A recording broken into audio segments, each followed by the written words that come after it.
Hey there, welcome back to the EmpowerHer Business Accelerator Podcast. I'm your host, Phillipa Channer, and today we're kicking off a brand new series for March on marketing channels. Now, marketing channels are the pathways we use to connect with our customers. We promote our products or services, and we also grow our business on them. With so many options out there, how do you know which ones are the best fit for your business? That's what we'll be diving into in today's episode and the entire month of March. So before we dive in, I want to share something exciting. The EmpowerHer program is now available as a brand new self-paced email-based version. This flexible format is perfect for busy female entrepreneurs looking to level up their marketing strategies on their own schedule. You'll be getting the same great tools, templates, and the insight delivered in a way that works for your life. So check out the link in the show notes for all the details and to sign up today.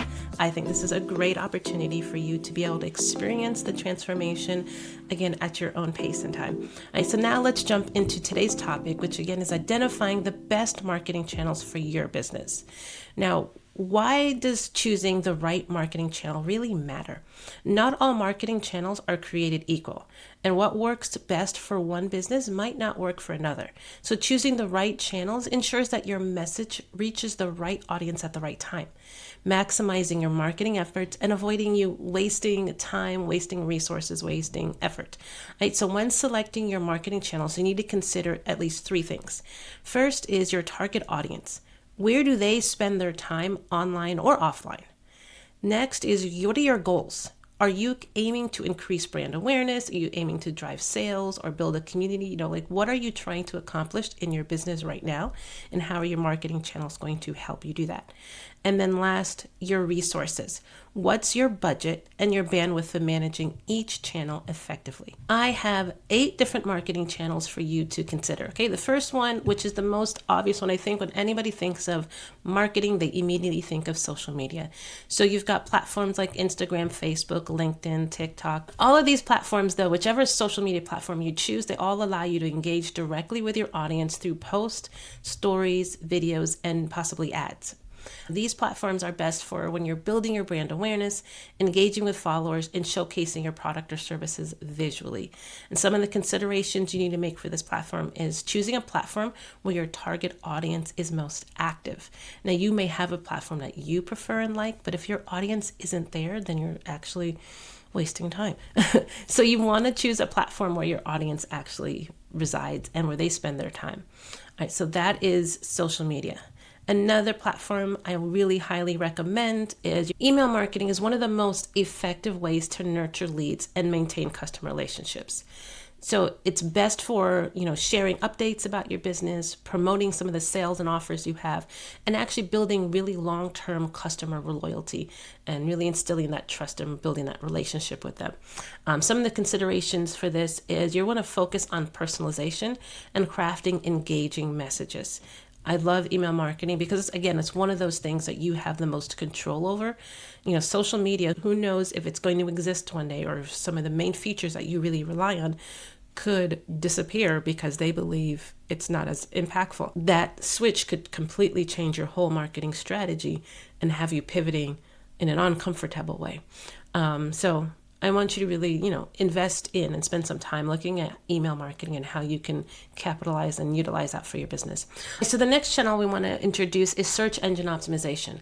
This is optimizing your website to rank higher in search engines results. So basically, when somebody searches for a topic or for your name, you're showing up on the top. And that's what we all want especially if we're relying on our websites as a means for making sales and building relationships with our customers. SEO is best for attracting organic traffic and authority in our niche. And some of the considerations you should have is SEO does require some time and expertise setting up, but it yields long-term benefits. And so it's one of those things where, you can do some research, you can figure it out, have the SEO best practices and apply it to your website.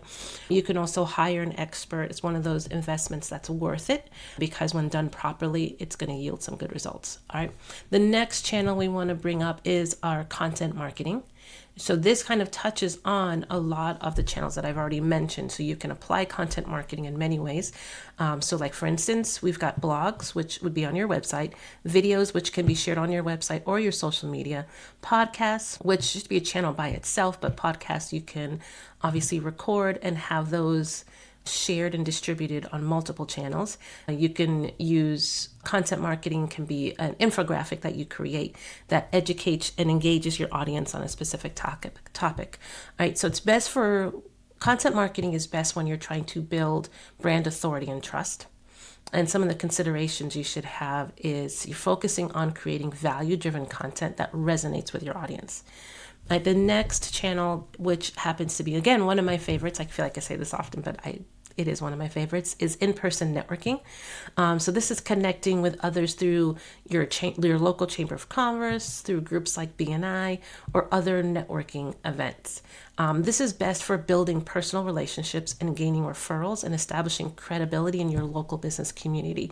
So if you have a business that is very heavy service-based, that relies on, especially if there's a high cost investment in taking your services, you need to really build trust with some of your customers before they say, okay, yes, I'm going to invest my money in you and trust you to lead me in whatever it is you're coaching or consulting them through, or whatever your service is.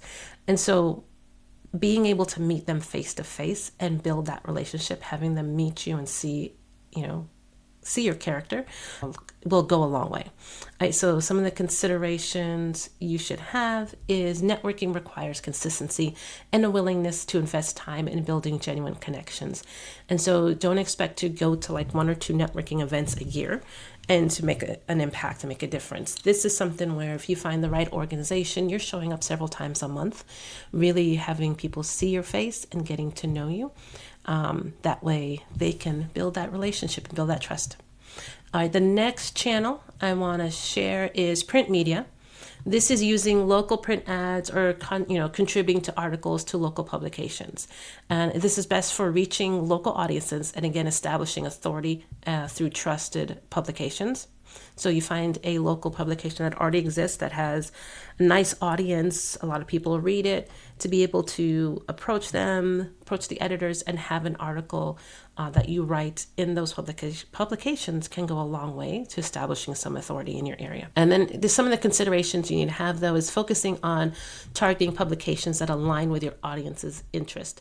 So it wouldn't make sense for me as a marketing and business strategist to do an article in a gardening magazine.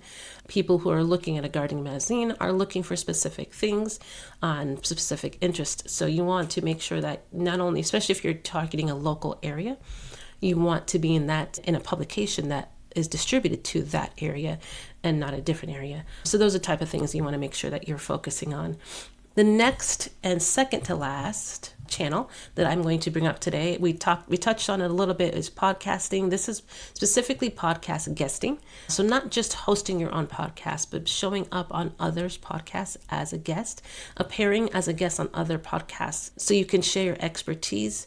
It gives you a great advantage of really expanding your audience. This is best for when you're trying to build credibility, reach new audiences, and showcasing your knowledge.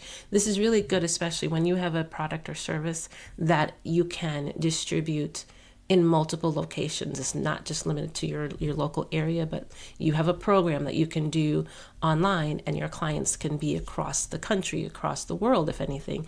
That's when guesting on other people's podcasts that have different audiences is a good place. So some of the things you want to consider is choosing podcasts, again, with audiences that align with your target audience. Same way with the publications. You don't want to show up on a show where the people listening aren't your target audience and wouldn't be interested in your services or wouldn't be the right people for your product or service. So you want to find shows that are similar to either your interest or your audience, so that way you have the biggest impact with your time. And then the last one is paid advertisements. This is targeting specific audiences through platforms like Google Ads or some social media ads. Almost all of the different social platforms have some type of ad capabilities, and it would be great, to find the right platform for your audience, to have your ad displayed. And so this is really good for quickly driving traffic, generating leads, and increasing sales. Some of the considerations you have is it does require some regular monitoring to ensure a good return on investment. And so when it comes to doing ads, I feel like, again, ads are sometimes often best. You have the best results when you have a product-based business, that it's easier to really display the value of a product versus the value of a service. Because with a service, it's really heavily based on, the person's commitment, what that each session would look like. It's a little harder to sell on social media. And I think too, if you're targeting your existing audience, so people who've already been in your circle, they know about your brand, you've built trust with them. When you run an ad for them, it's a little easier to get better results because you already have that authority with them. You already have that trust. And so when you I'm just having another special, that ad is going to have better results, as opposed to running an ad to people who don't know you yet. You may not have as good results because they don't know you and they don't have that trust with you yet. All right. So those are some of the channels that I recommend. But you may be asking still, how do I identify the best channel for my business? So here are 4 different things you consider when you are thinking of each channel and trying to figure out, is it the best for my business? Is it the best? Am I going to get the best results? So first thing is understanding your audience. When I was going through the channels, this came up a lot, of being where your audience is, knowing where your audience is. If you don't understand your audience, it's really hard to reach them, because you need to research where your audience spends their time, how they prefer to engage with content. That's really going to drive what channels you show up on. You want to make sure you're defining your own goals. Decide what you want to achieve with each channel. Is it awareness? Is it leads? Is it sales? Is it just establishing authority? That will also drive the channel that you show up on, because different channels have different features that can lead to better results depending on your goal is. The 4th thing you want to do is evaluate your resources. Ensure that you have the time and the budget to manage your chosen channel effectively. You don't want to choose a channel and then not actually be able to go at it 100% and be able to invest in it, because then you're not going to get the results you really need. And then you want to test and refine. This is where you're taking your experience and really analyzing the results and making informed decisions based on that. So you want to start with a few channels and track performance, adjust based on what works best for your business. And so out of the channels that I mentioned previously, I'll give you an example of, choosing multiple channels. So I heavily focus on podcasting. Here I am. I'm showing up in my podcast. Next is my in-person networking, and then email marketing. Those are my 3 main channels. Now, I do have social media accounts. There's content going there, but I'm not relying on those to really establish authority or anything like that. Those are just supporting the other pieces that I've already been distributed. So like, for instance, my social media content, a lot of that is just sharing the podcast that I did and driving people back to listen to that. My email marketing, same thing. I have some additional messages in there, but a lot of that is focused on driving people back to my podcast. So my podcast is my main channel, then my email marketing, and then my in-person networking is really where I focus on establishing authority in my local area and building that trust with everybody. So honestly, choosing the right channel is essential for reaching your audience effectively and achieving your business goals.